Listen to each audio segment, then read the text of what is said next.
Psychosocial means how the conflict and displacement affected people from two different aspects, their psychology and their social being.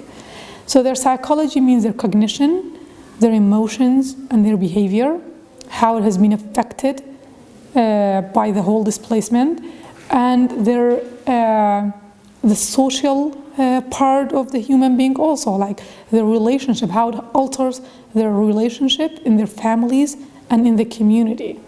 So in psychosocial support programming, you'll be looking at helping people in these two different aspects. So you're treating the person as a whole.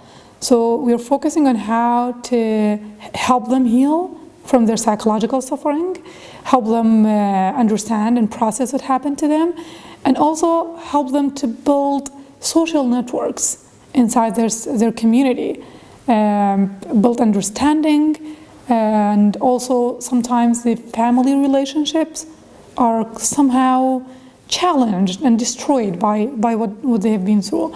So help them form that once again and construct it in a more positive way.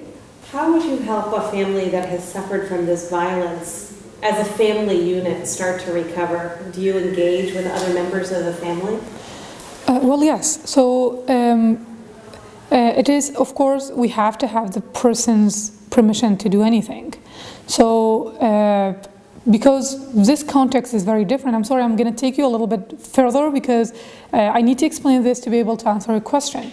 So this is a very different context. Like the people, they never heard anything about psychotherapy or even psychosocial support. So it's a very new term for them.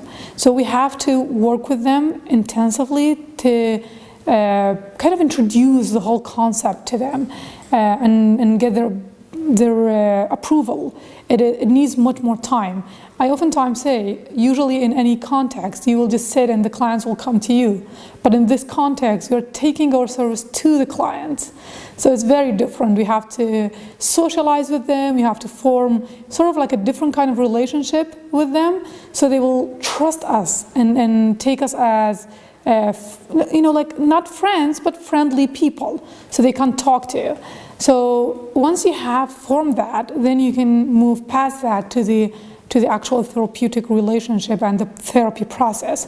So to help an individual, you have to help the whole family. So if you heal, if you try to help an individual to heal, there will be a lot of setbacks if the family is not healed with them.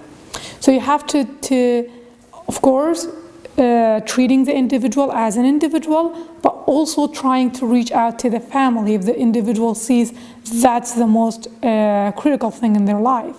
Like a very common comment I get from the clients is that my family doesn't know anything about this.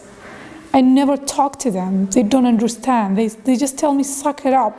Just move on already. We have been through the same things. So that indicates a misunderstanding or a pressure from the family that will add up to all the other pressures that the person has already due to their experiences. So once the individual agrees to some sort of a family intervention, we have lots of different techniques with kids and also with parents. Like sometimes you have a parent who's not understanding what's their adolescence going through. So helping them through understanding what is this teenager of them is going through is actually a big step towards the recovery for the whole family.